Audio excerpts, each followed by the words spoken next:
जय राधा माधव कुंज बिहारी।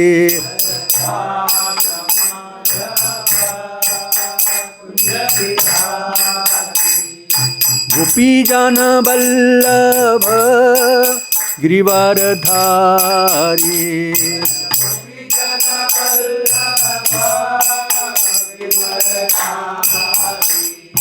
यशोदानंदन ब्रज जन रंजन।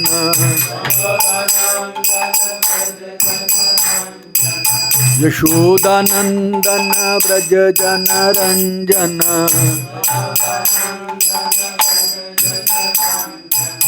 यमुना तीर बनचारी।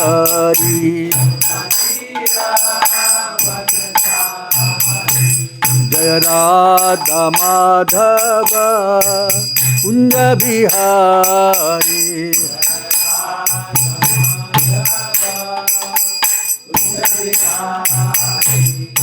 गोपी जन वल्लभ गिरिवरधारी।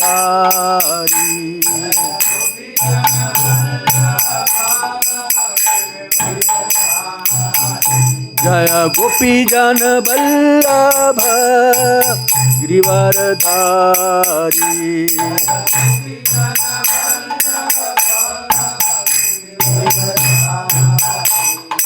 यशोदानंदन ब्रज जन रंजन।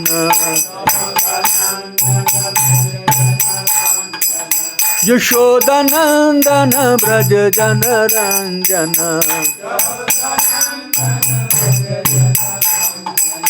यशोदानंदन ब्रज जन रंजन।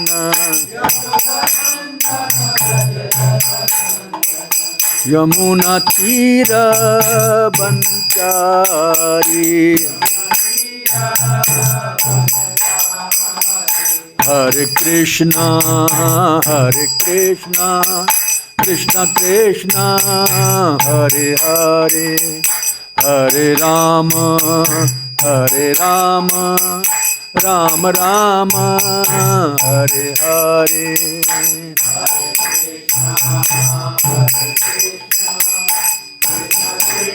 जय प्रभुपाद गौर हरि।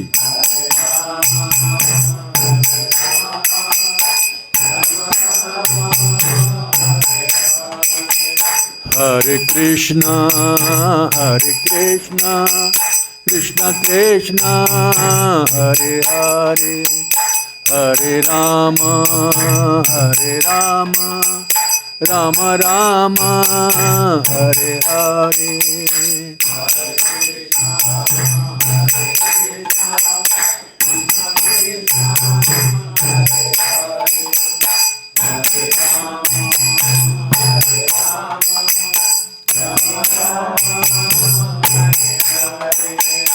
हरे कृष्ण कृष्ण कृष्ण हरे हरे। हरे राम राम राम हरे हरे। हरे कृष्ण बोलिए कृष्ण कृष्ण।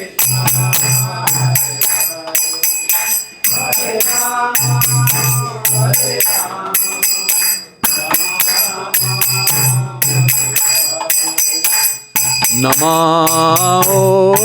विष्णुपदाय कृष्णपृष्ठाय भूतले श्रीमते भक्ति वेदांता स्वामिन्ति नामिने नमः।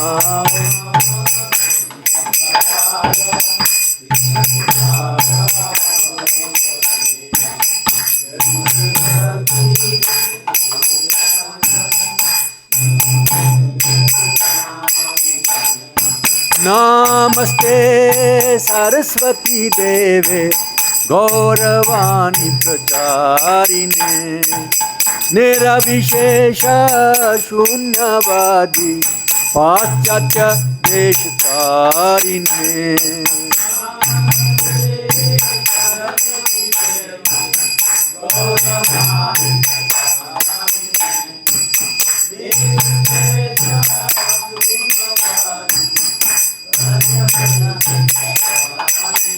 जय श्री कृष्ण चैतन्य प्रभु नित्यानंद श्री अद्वैत गदाधर श्रीवासादि गौर भक्त वृंद। जय गौर हरि।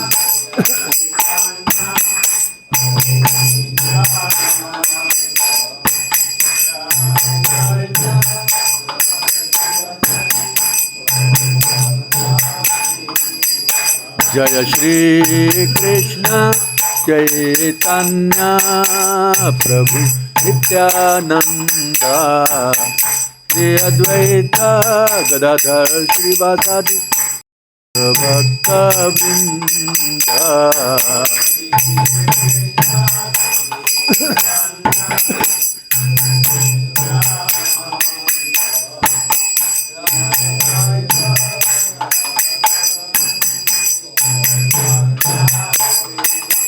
हरे कृष्ण कृष्ण कृष्ण हरे हरे, हरे राम राम राम हरे हरे। हरे कृष्ण कृष्ण कृष्ण हरे हरे, हरे राम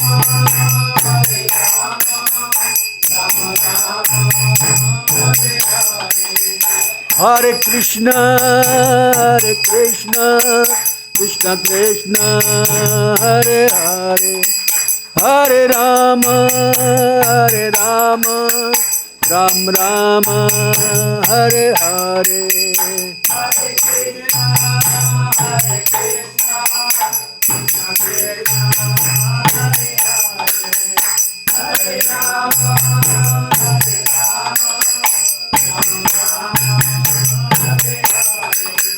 जय गौरानिताय गौरानिताय गौरानिताय जय गौरानिताय।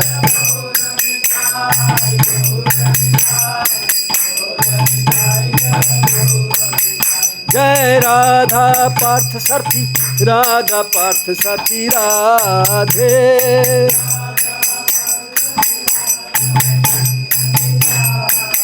जय कृष्ण बलराम जय कृष्ण बलराम, कृष्ण बलराम जय कृष्ण बलराम।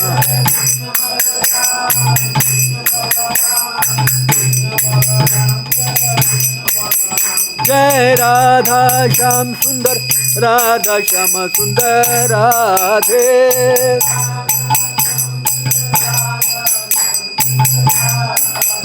जय ललिता विशाखा जय ललिता विशाखा, ललिता विशाखा जय ललिता विशाखा।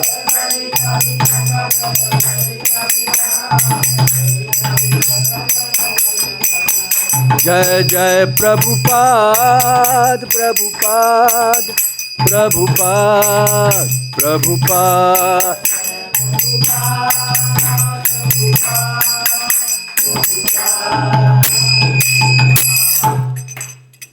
जय ओम विष्णुपाद परमहंस परिव्राजकाचार्य स्तोत्र शत अभय चरणारविंद भक्ति वेदांत स्वामी महाराज प्रभुपाद की। इस्कॉन फाउंडरचार्य saviour of the whole world जगत गुरु शीला प्रभुपाद की। जय ओम विष्णुपाद परमहंस परिव्राजकाचार्य स्तोत्र शत श्रीमद् भक्ति सिद्धांत सरस्वती गोस्वामी महाराज प्रभुपाद की। प्रेम से कहो श्री कृष्ण चैतन्य प्रभु नित्यानंद श्री अद्वैत गदाधर श्रीवास आदि गौर भक्त वृंद की। श्रीमद् भगवद गीता यथारूप के। प्रेम से कहो श्री कृष्ण चैतन्य प्रभु नित्यानंद जय अद्वैत गदाधर श्रीवास आदि गौर भक्त वृंद के। All glories to the assembled devotees Hare Krishna, all glories to the assembled devotees Hare Krishna, all glories to Shri Guru and Shri Gaurang, all glories to Shil Prabhupad Jagat Guru शिला प्रभुपाद की। हरे कृष्ण। आज सायं कक्षा भगवद गीता की में आप सबका बहुत बहुत स्वागत है, आभार है।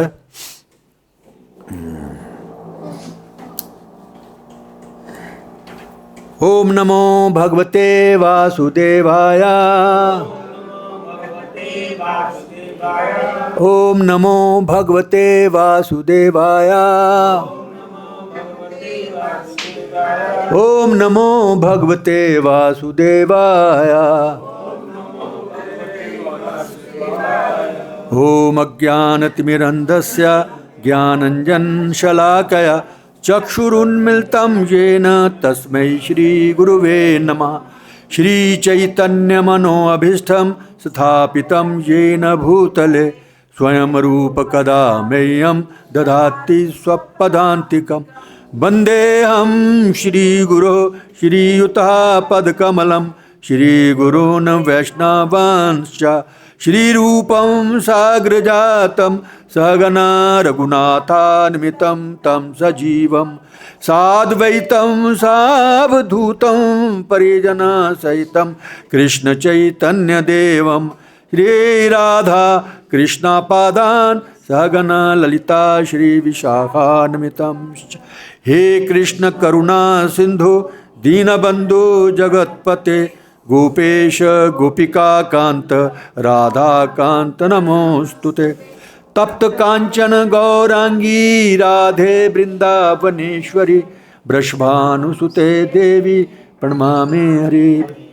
वाञ्छा कल्पतरुभयश्च कृपा सिन्धुभ्येव च पतितानां पावनेभ्यो वैष्णवेभ्यो नमो विष्णुपदाय कृष्णपृष्ठाय भूतले श्रीमते भक्ति वेदांत स्वामिनिति नामिने।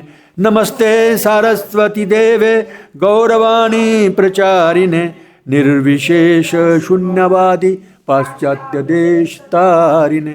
जय श्री कृष्ण चैतन्य प्रभु नित्यानंद श्री अद्वैत गदाधर श्रीवासादि गौर भक्त वृंद। हरे कृष्ण कृष्ण कृष्ण हरे हरे हरे राम राम राम हरे हरे कृष्ण कृष्ण कृष्ण हरे हरे हरे राम राम राम हरे हरे। हरे कृष्ण। श्रीमद् भगवद गीता यथारूप अध्याय 5 और श्लोक संख्या 15 आज हम पढ़ेंगे।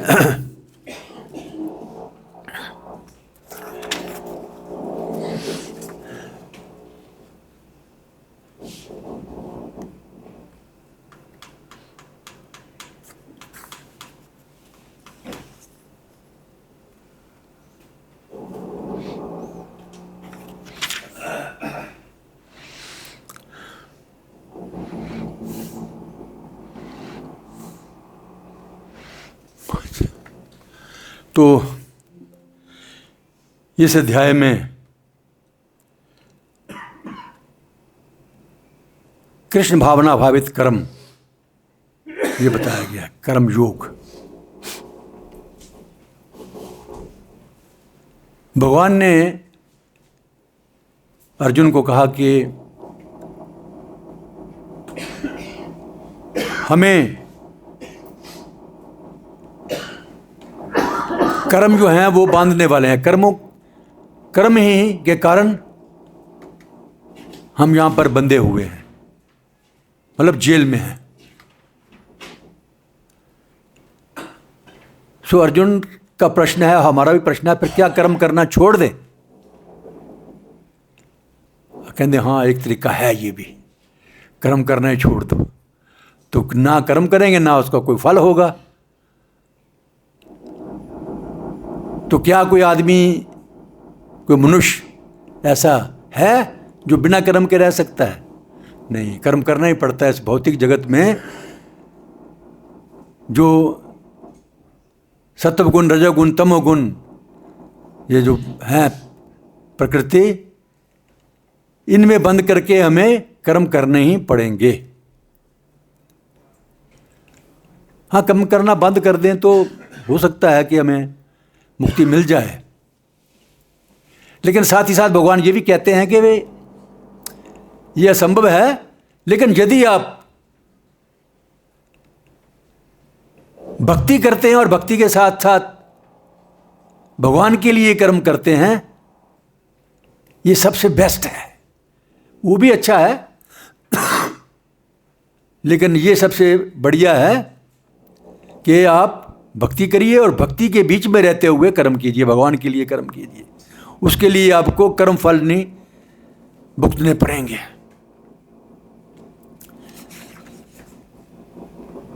और साथ ही साथ फिर बाद में कल के श्लोक में हमने पढ़ा कि शरीर रूपी नगर का स्वामी देहधारी जीवात्मा ना तो कर्म का सृजन करता है ना लोगों को कर्म करने के लिए प्रेरित करता है।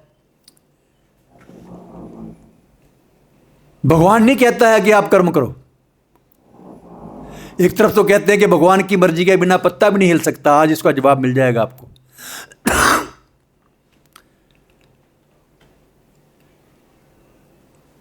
तो यहां पर भगवान कह रहे हैं कि शरीर रूपी नगर का स्वामी देहधारी जीवात्मा ना तो कर्म का सृजन करता है ना लोगों को कर्म करने के लिए प्रेरित करता है। भगवान सबके हृदय में परमात्मा रूप में रहते हैं। हृदय से तिष्ठति अर्जुन।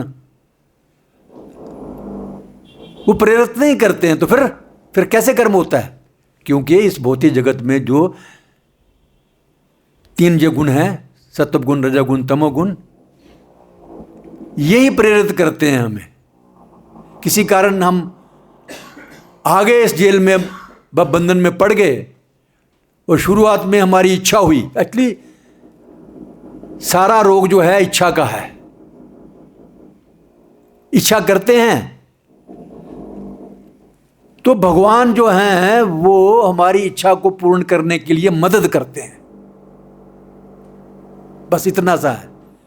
भगवान नहीं चाहते कि तुम बुरा कर्म करो या इस बंधन में बंधने वाला कर्म करो, लेकिन मेरी इच्छा हुई। अच्छा भाई, तेरी इच्छा है तो तेरे लिए एक स्टेज बना देता हूं, वहां तू कर्म कर। अच्छा करेगा तो अच्छा फल मिलेगा और बुरा करेगा तो बुरा मिलेगा। अगर बुरे करेगा तो नरक के जाने का भी रास्ता भगवान बता देते हैं। ठीक है, ये करो तो नरक में जाओ। भगवान नहीं चाहते कि नरक में जाएं, लेकिन मनुष्य खुद ही चाहता है नरक में जाना है। तो ठीक है, ये रास्ता है। व्यभिचार करो, मांस खाओ, मदिरा खाओ, ऐसा सर्कमस्टांसेस बन जाएंगे, आपकी इच्छा हुई खाने की तो वहां पर तो सब कुछ मिल जाएगा आपको। और नहीं तो फिर सुअर ही बना देगा भगवान। ठीक है, और भी ज़्यादा आदमी के रूप में तो ज़्यादा कुछ खा नहीं सकता है, सुअर के रूप में तो जो मर्जी खा, कोई रिस्ट्रिक्शन नहीं है। तो भगवान मदद कर देते हैं बस तुम्हारी इच्छा पूरी करने के लिए।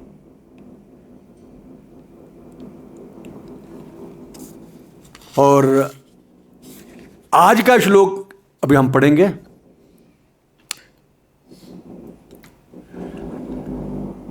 ना दत्ते कस्यचित् पापं न चैव सुकृतं विभु अज्ञानेनान्वृतं ज्ञानं तेन मुह्यन्ति जन्तवः। मेरे पीछे दोहराइए। ना दत्ते कस्यचित् पापं न चैव सुकृतं विभु अज्ञानेनावृतं ज्ञानं तेन मुह्यन्ति जन्तवः। न दत्ते कस्यचित् पापं न चैव सुकृतं विभु अज्ञानेनावृतं ज्ञानं तेन मुह्यन्ति जन्तवः। पढ़िए। ना दत्ते कस्यचित् पापं न दत्ते कच्चित् पापं न चैव सुकृतं विभु न चैव सुकृतं विभु अज्ञानेनावृतं ज्ञानं तेन मुह्यन्ति जन्तवः।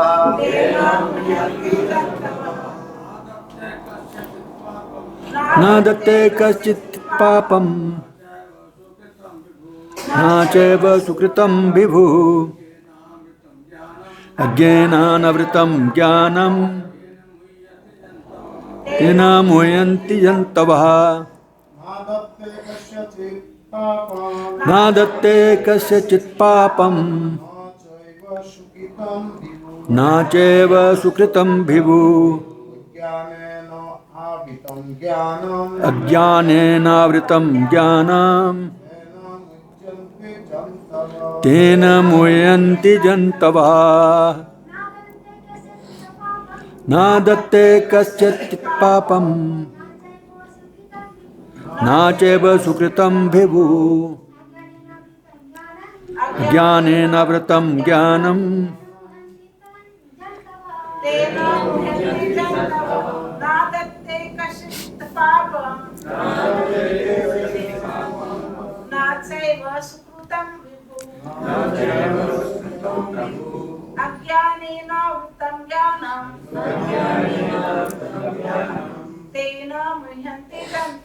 तेन मुह्यन्ति जन्तवः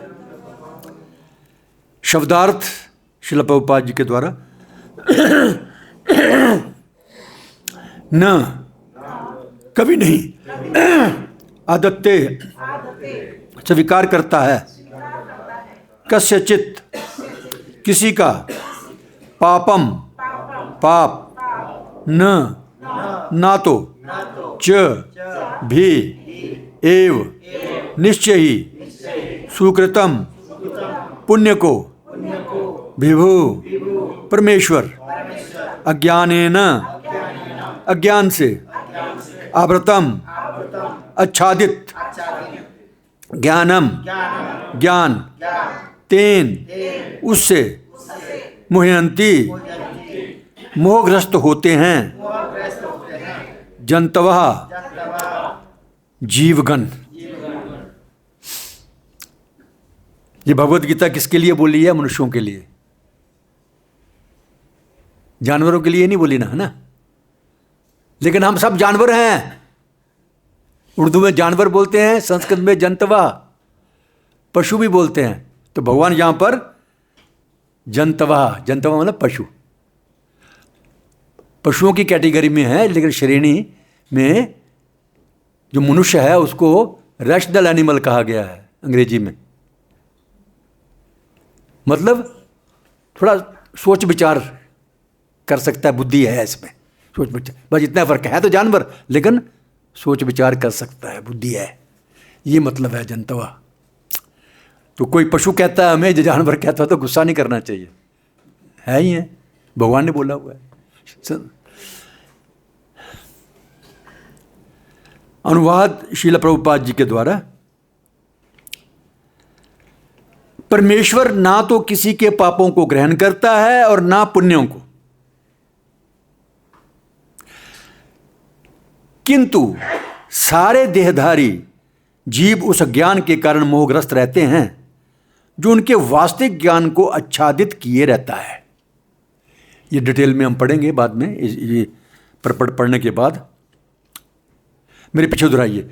परमेश्वर ना तो किसी के पापों को ग्रहण करता है ना पुण्यों को, किंतु सारे देहधारी जीव उस ज्ञान के कारण मोहग्रस्त रहते हैं जो उनके वास्तविक ज्ञान को आच्छादित किए रहता है। हमने इच्छा की कुछ काम करने की, कर्म करने की, तो भगवान रास्ता बना देते हैं।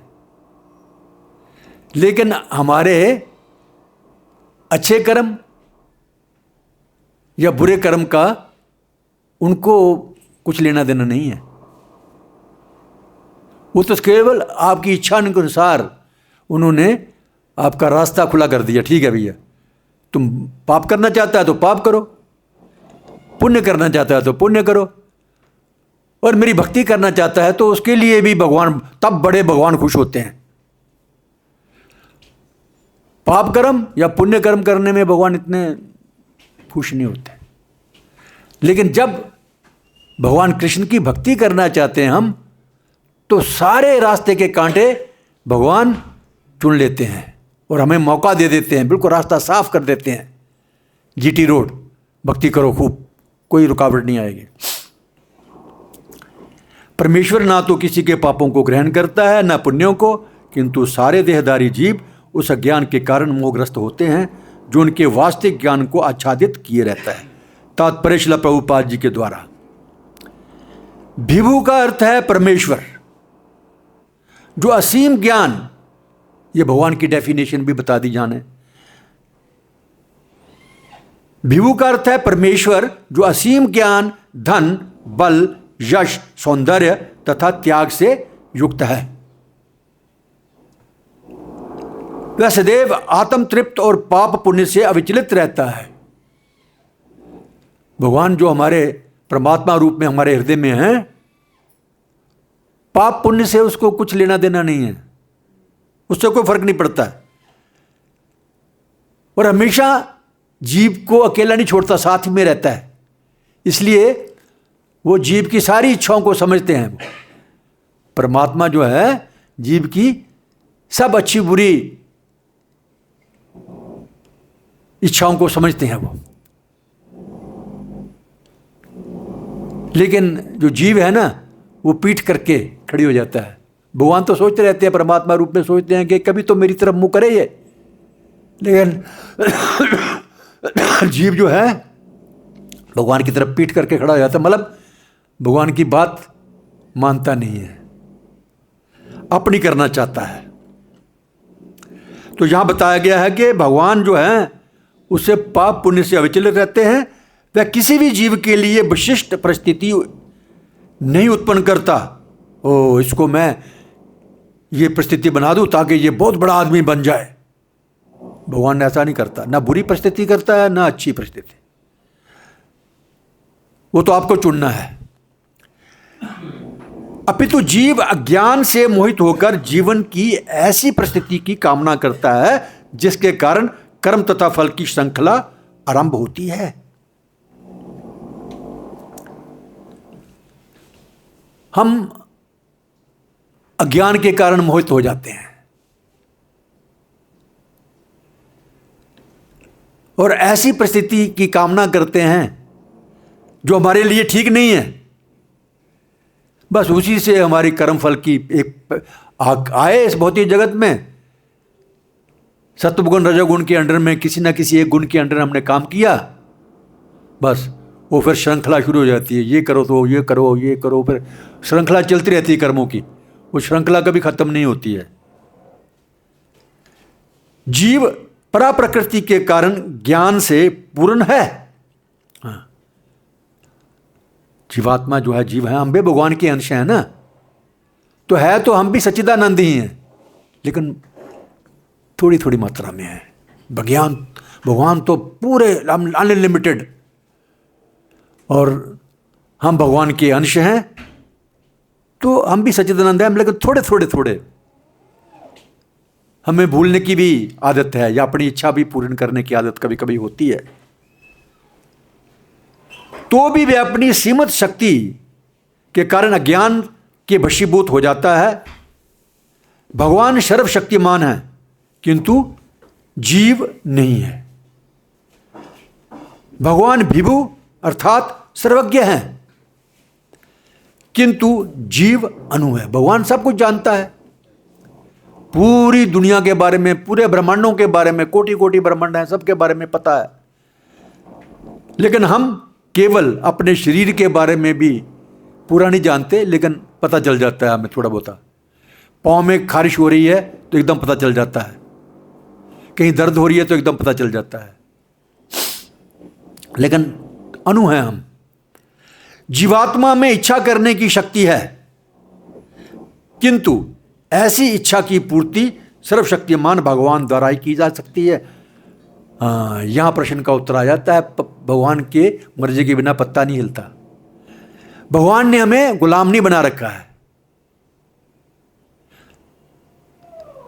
हम इच्छा कर सकते हैं, स्वतंत्र हैं इच्छा करने के लिए। जैसे प्रभुपाद जी कई बार बोलते हैं कि भाई चौराहे के ऊपर रेड लाइट है और हम आज़ाद हिंदुस्तान के, भारत के रहने वाले हैं, तो सोचेंगे चलो जी हम रेड लाइट पार करें, कौन देख रहा है।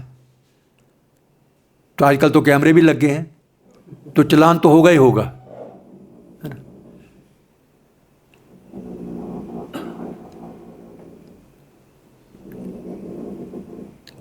जीवात्मा में इच्छा करने की शक्ति है, किंतु ऐसी इच्छा की पूर्ति सर्वशक्तिमान भगवान द्वारा ही की जाती है। इच्छा हमने कर ली, लेकिन इच्छा हमें इतनी ताकत नहीं कि अपनी इच्छा को पूर्ण कर सकें हम। उसके लिए भी भगवान की जब तक मदद नहीं मिलेगी, सहायता नहीं मिलेगी, वो रास्ता क्लियर नहीं करेंगे, हमारी इच्छा पूरी नहीं होएगी। तो हमारी योग्यता के अनुसार भगवान हमारी इच्छाएं पूर्ण कर देते हैं। अतः जब जीव अपनी इच्छाओं से मोहग्रस्त हो जाता है तो भगवान उसे अपनी इच्छा पूर्ति करने देते हैं, किंतु किसी परिस्थिति विशेष में इच्छित कर्मों तथा फलों के लिए उत्तरदायी नहीं होते हैं। भगवान उत्तरदायी नहीं है इसके लिए। इच्छा की थी, भगवान ने आपके लिए एक रास्ता बना दिया कि ठीक है भैया, आसानी से अपनी इच्छा पूर्ण करो और फिर अच्छा या बुरा फल भुगतो, लेकिन इसका उत्तरदायी, कर्मों का उत्तरदायी या फलों का उत्तरदायी भगवान नहीं है। अतएव मोहग्रस्त होने से देहधारी जीव अपने को परिस्थितिजन्य शरीर मान लेता है। मैं ये शरीर हूं और शरीर के साथ जो भी वस्तुएं जुड़ी हुई हैं वो सब मेरी हैं, मैं इनका मालिक हूं, जबकि मालिक तो भगवान है। और जीवन के क्षणिक दुख तथा सुख को भोगता है।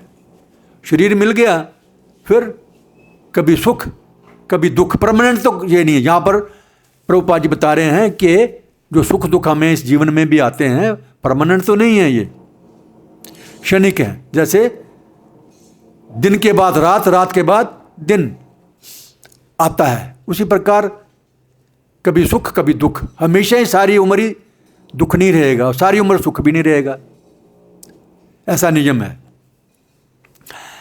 भगवान परमात्मा रूप में जीव का चिरसंगी रहते हैं। जैसे पहले बताया कि भगवान हमारे चिरसंगी हैं, हमारे हृदय में वास करते हैं परमात्मा रूप में। फलतः वे प्रत्येक जीव की इच्छाओं को उसी तरह समझते हैं जिस तरह फूल के निकट रहने वाला फूल की सुगंध को। इच्छा जीव को बद्ध करने के लिए सूक्ष्म बंधन है। इसीलिए चैतन्य महाप्रभु जी ने क्या बोला है, एक श्लोक दिया। क्या श्लोक दिया? न जनम न धनम न सुंदरीम कविताम व जगदीश कामया मम जन्मनि जन्मनेश्वरे भवताद भक्ति हेतु त्वयि। इस प्रकार की इच्छा पूरी कर सकते हैं, लेकिन धन नहीं चाहिए, बहुत सारे शिष्य मिल जाएं, फॉलोअर मिल जाएं, नहीं, सुंदर स्त्री, सुंदर पति पत्नियां मिल जाएं, नहीं। हाँ, एक इच्छा हम कर सकते हैं, मम जन्मनि जन्मनेश्वरे भवताद। चाहे मेरे जितने मर्जी जन्म हो, जहां मर्जी हो, लेकिन आपकी भक्ति मैं करता रहूं, ऐसी इच्छा कर सकते हैं। भौतिक इच्छा करेंगे तो बार बार इस भौतिक जगत में आना पड़ेगा, कभी मनुष्य के जीवन में, कभी जानवर के जीवन में, बिल्ली के जीवन में, कुत्ते के जीवन में आना पड़ेगा। ये पक्का है, ये बच नहीं सकते जब तक हमारी इच्छाएं नहीं रहेंगी। तो भगवान मनुष्य की योग्यता के अनुसार उसकी इच्छा को पूरा करते हैं। यहां पर हिंदी में ये लिखा है, आपन सोची होत नहीं प्रभु सोची तत्काल। प्रभुपाद जी यहां पर लिखते हैं, मैन प्रपोजेस गॉड डिस्पोजेस। उसका ये हिंदी में ये ट्रांसलेशन किया हुआ है इन्होंने। मतलब मनुष्य इच्छा करता है, भगवान उसको पूरी करता है। अपने आप मनुष्य अपनी इच्छा भी पूरी नहीं कर सकता है। इसलिए कहा गया है कि भगवान की मर्जी के बिना पत्ता भी नहीं हिलता है। भगवान अगर नहीं चाहे तो कोई मैं बुरा काम करने जा रहा हूं तो एकदम मेरे हाथ में लकवा हो जाएगा, पकड़ लेंगे हाथ, भगवान मेरा नहीं करने देंगे। लेकिन भगवान ने फैसिलिटी दी है, हमें स्वतंत्रता दी है, तो ठीक है भी बुरा काम कर दो। इसीलिए कहा गया है कि भगवान की मर्जी के बिना पत्ता भी नहीं हिलता है। भगवान ही कराने वाले हैं एक्चुअली, किंतु भगवान इच्छाओं की पूर्ति कर सकते हैं। व्यक्ति सर्वशक्तिमान नहीं होता, वे निष्पक्ष होने के कारण स्वतंत्र अनुजीवों की इच्छाओं में व्यवधान नहीं डालते।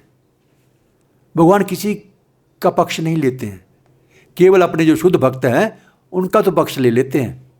जैसे कभी कभी जो दो बच्चे लड़ाई कर रहे होते हैं ना, तो माँ जो है अपने बच्चे का पक्ष लेती है, चाहे बच्चा गलत भी हो।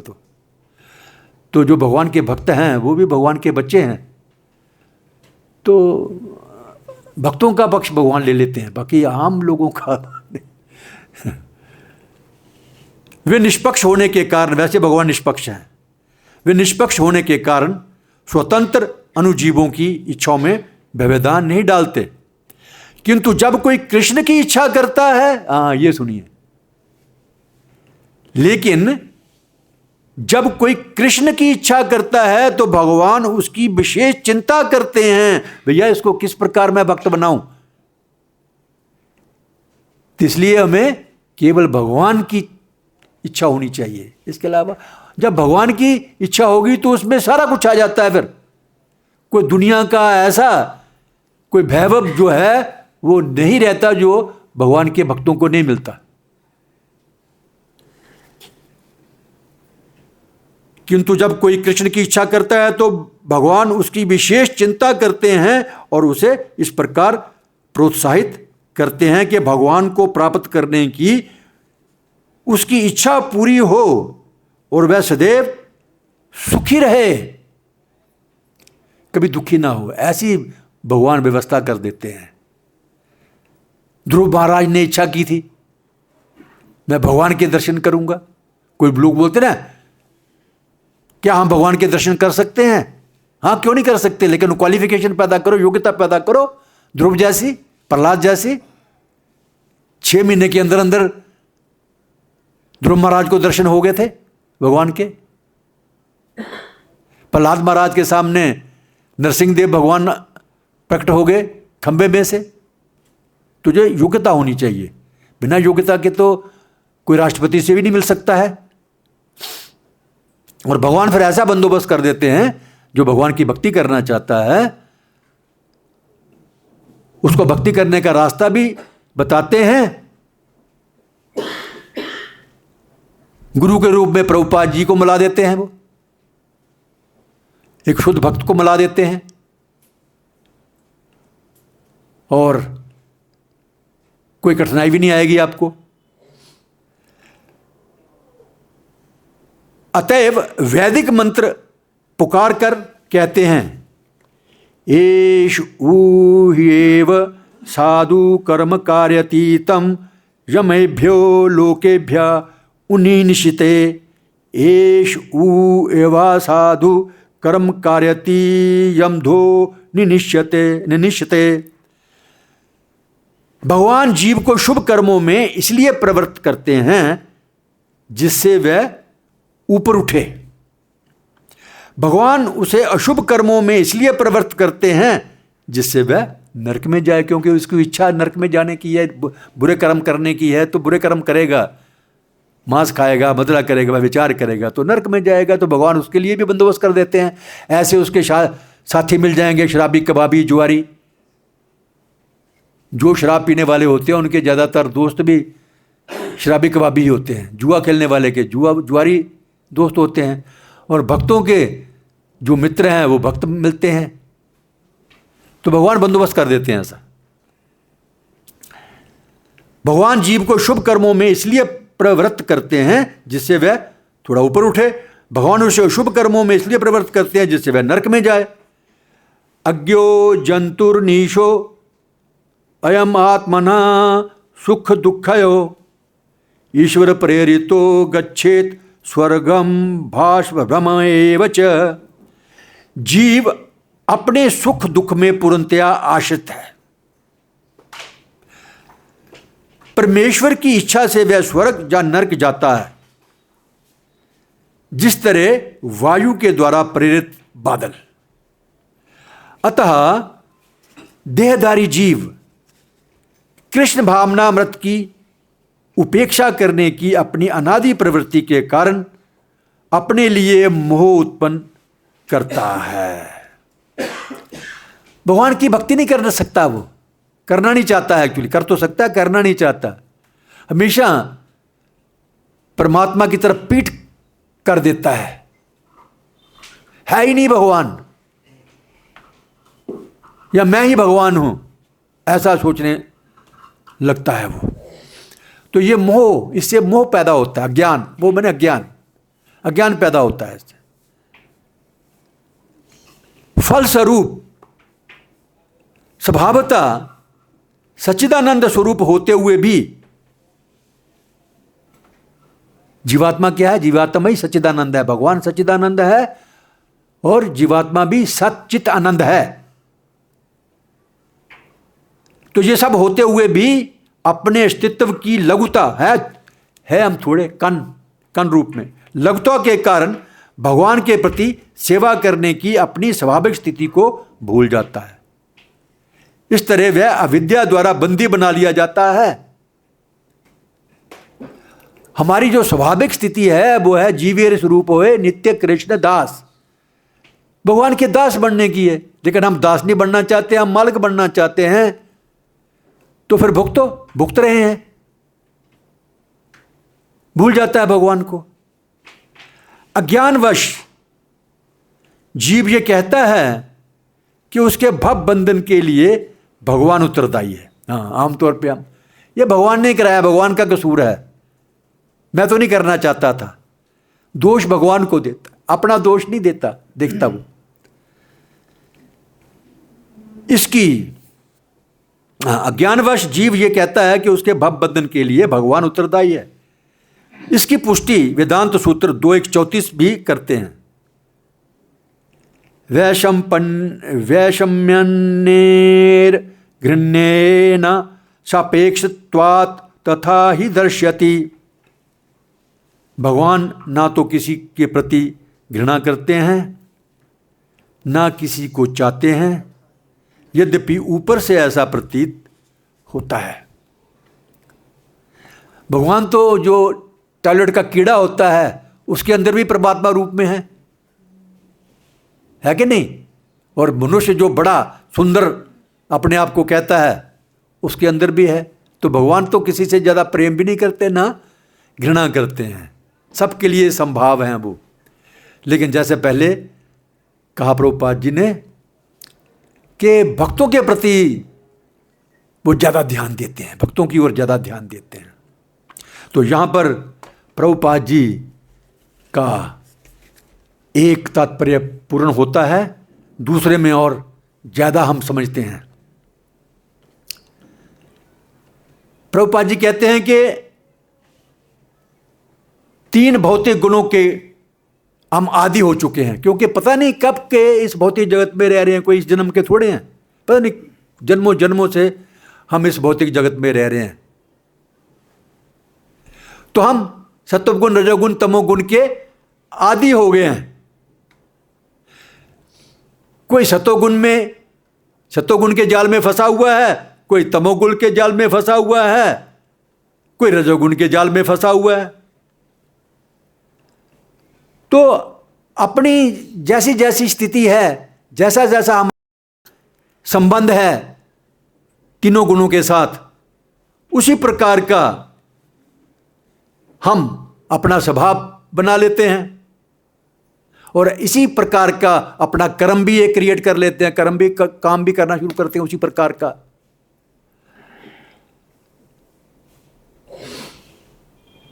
ना अदत्ते कस्यचित् पापम। यहां पर भगवान, जैसे मैंने शुरू में बताया आपको, भगवान हमें क्या कहते हैं, जीव को क्या कह रहे हैं? जंतु। जंतु मीन्स पशु, एनिमल। यद्यपि अगर तर्क से भी सोचे हम तो मनुष्य को क्या कहते हैं? रैशनल एनिमल, मतलब उसमें तर्क वितर्क करने की शक्ति है, सोचने की शक्ति है। इंग्लिश में उसको कहते हैं रैशनल एनिमल, पशु। पशुओं के बीच में मनुष्य की भी एक वर्गीकरण किया गया है इसका, रैशनल एनिमल्स। सो यहाँ पर इसी श्लोक में भगवत गीता में भगवान कहते हैं जंतवः। जंतवा एक होता है जंतु, जंतवः। जंतु मैंने सिंगुलर, एक वचन, जंतवः बहुवचन, तो जंतवः। जंतुवा कहा गया है प्लूरल। जंतु का मतलब है पशु, जानवर उर्दू में। सो ना दत्ते कस्यचित पापम, कोई पापपूर्ण कर्मों में लगा हुआ है, कोई पुण्य कर्मों में लगा हुआ है, लेकिन भगवान उनको प्रेरित नहीं करते हैं कि तुम पाप कर्म कर या पुण्य कर्म कर। अपने गुणों के स्वभाव के कारण वो पाप या पुण्य कर्म कर रहा है। उसी प्रकार कोई कुछ भक्ति में नहीं, कुछ धार्मिक कर्म में लगे हैं। भक्ति तो अलग चीज है, धार्मिक कर्म तो भगवान सत्व गुण के कारण उनको ये भी प्रेरणा देते हैं कि तुम सत्व गुणों में कार्य करो। तो अपने अपने नेचर के अनुसार, अपने अपने स्वभाव के अनुसार जिस भी गुण में वो है उससे वो कार्य कर रहा है।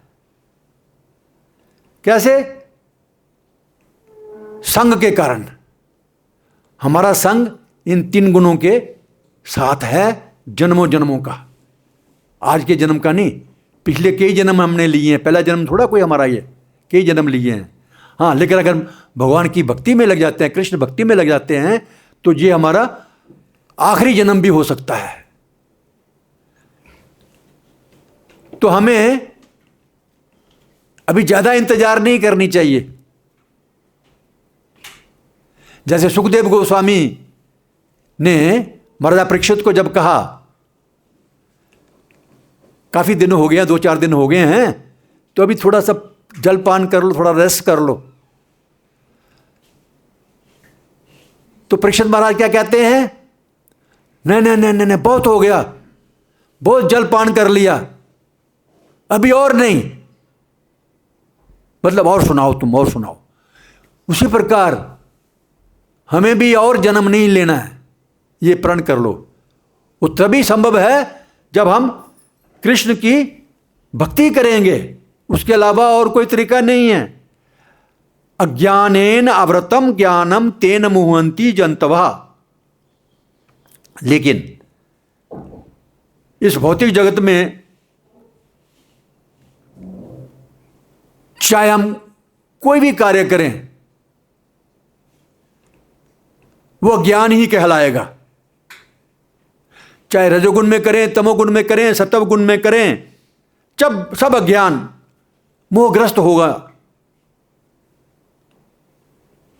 क्योंकि असली ज्ञान जो है वो है, असली ज्ञान क्या है? कई बार आपने पढ़ा है, असली ज्ञान क्या है? अपना संबंध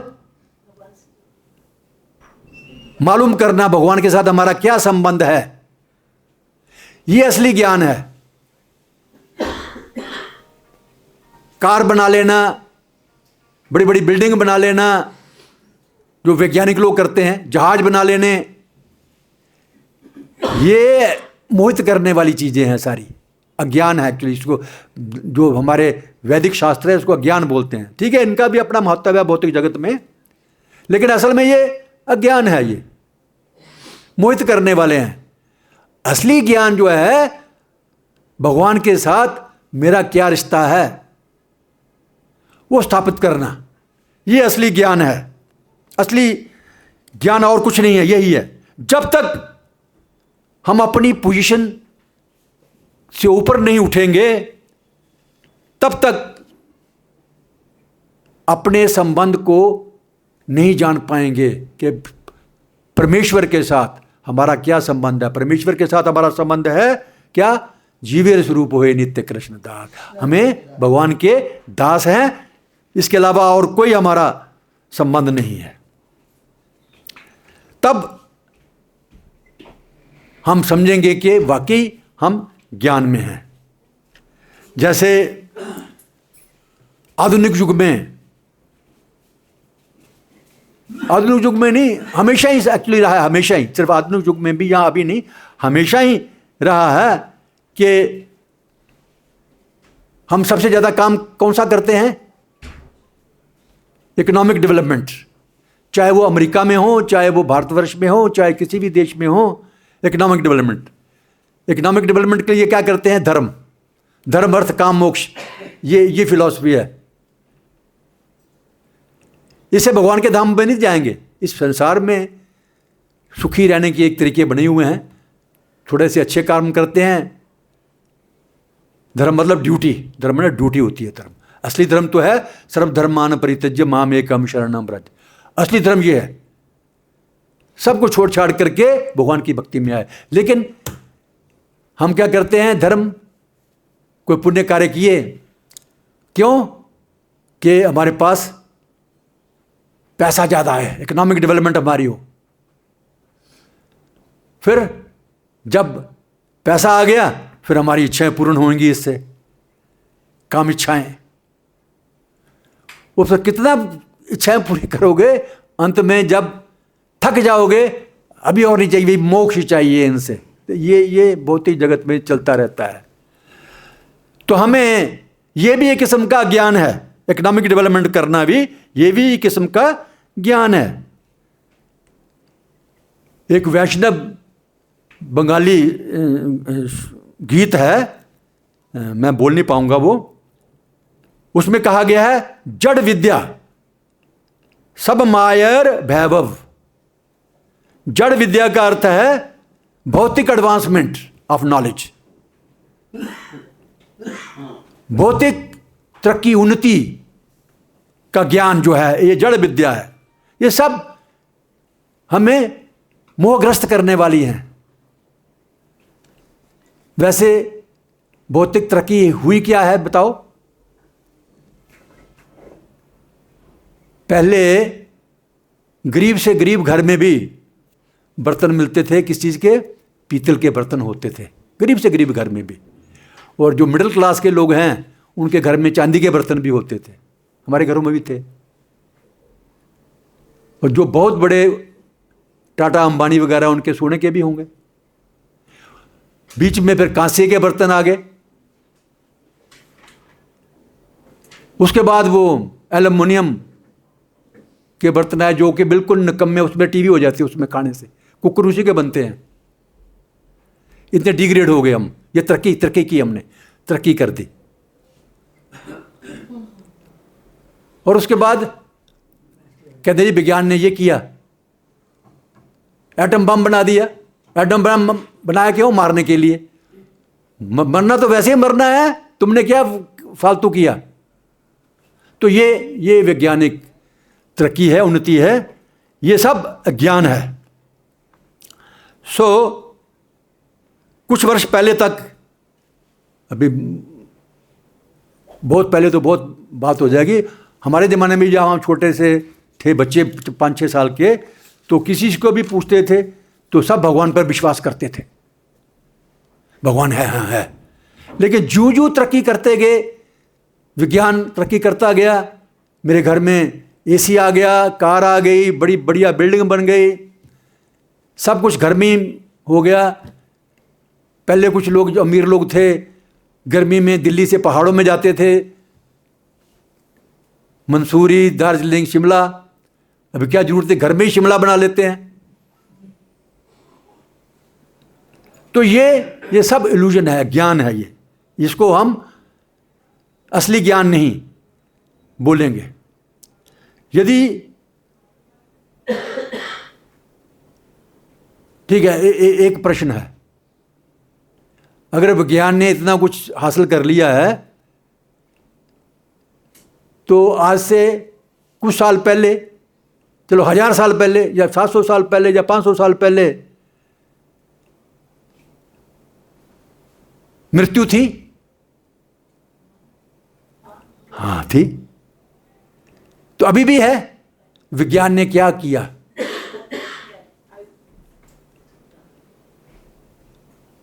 मृत्यु रुक गई क्या? उसी प्रकार अभी जब कोरोना हुआ था तो कोरोना में कितने लोग मर गए थे। फिर ये भी कहते थे कि पॉपुलेशन कंट्रोल करनी है, जनसंख्या भी कंट्रोल करनी है। कितने मर भी गए, फिर भी पॉपुलेशन थोड़ी कम हो रही है। होलसेल पे मरे थे तब लोग कहते हैं, हमने तो टीवी में देखते थे हम लोग। तो ना मृत्यु को रोक सकते हैं, ना जन्म को रोक सकते हैं, ना बीमारियों को रोक सकते हैं। तो क्या तरक्की की है? बीमार पहले भी लोग होते थे, अभी भी हो रहे हैं। साइंस ने बड़ी तरक्की कर ली है। तो क्या तरक्की की है?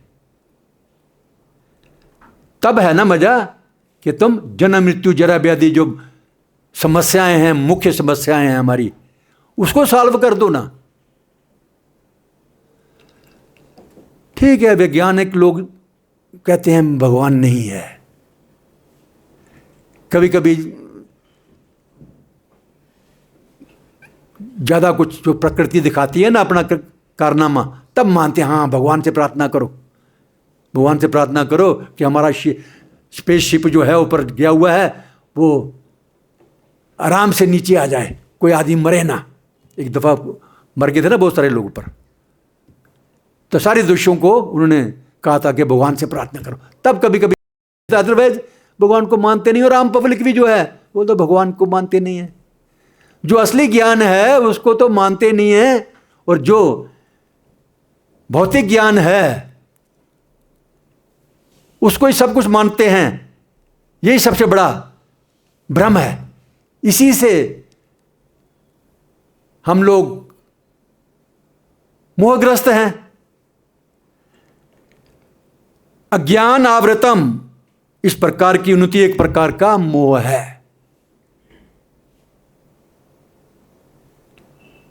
कृष्ण कहते हैं अज्ञान आवृतम ज्ञानम। वास्तविक ज्ञान तो अज्ञान को आच्छादित किया। जो वास्तविक ज्ञान है, वास्तविक ज्ञान क्या है?